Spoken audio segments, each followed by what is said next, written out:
Hi, welcome back to ನಾನು ಗುರು ಕನ್ನಡಿಗ YouTube channel. ನೋಡ್ರಿ, ಇವತ್ತು ರಾಣೆಬೆನ್ನೂರು ತಾಲೂಕು ಹಾವೇರಿ ಜಿಲ್ಲೆ ಚೌಡೈದಾನಪುರ ಗ್ರಾಮದೊಳಗೆ ಹೆಂಗೆ ಮಳೆ ಬರಾಕತ್ತೈತಿ ಅಂತ ಹೇಳಿ. ಇವಾಗ ಸಾಯಂಕಾಲ 6:55 ಆಗೈತಿ. ಮಸ್ತ್ ಮಳೆ ಬರಾತೈತಿ ನೋಡ್ರಿ. ಒಂದು ತಿಂಗಳಾಗಿತ್ತು ಮಳೆ ಬಂದಿದ್ದಿಲ್ಲ. ಇವತ್ತು ಮಾತ್ರ ಮಳೆ ಬರೋಬ್ಬರಿ ಓಡಾತೈತಿ. ಫ್ರೆಂಡ್ಸ್, ನಿಮ್ಮೂರಾಗೂ ಕೂಡ ಮಳೆ ಆಗೈತೆ ಇಲ್ಲ ಅಂತ ಹೇಳಿ ನಮ್ಮ ಕಮೆಂಟ್ ಬಾಕ್ಸಲ್ಲಿ ಕಮೆಂಟ್ ಮಾಡಿರಿ.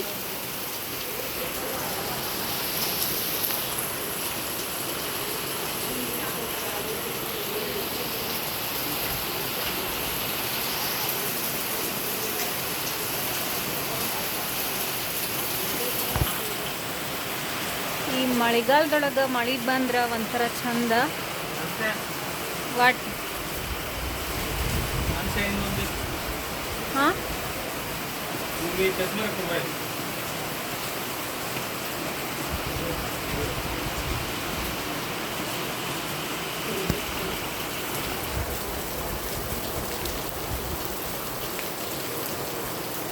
ಫ್ರೆಂಡ್ಸ್, ಈ ವಿಡಿಯೋ ಇಷ್ಟ ಆದರೆ ಲೈಕ್ ಮಾಡಿ, ಶೇರ್ ಮಾಡಿ, ಹಾಗೂ ತಪ್ಪದೆ ನಮ್ಮ ಚಾನಲ್ನ ಸಬ್ಸ್ಕ್ರೈಬ್ ಮಾಡಿರಿ.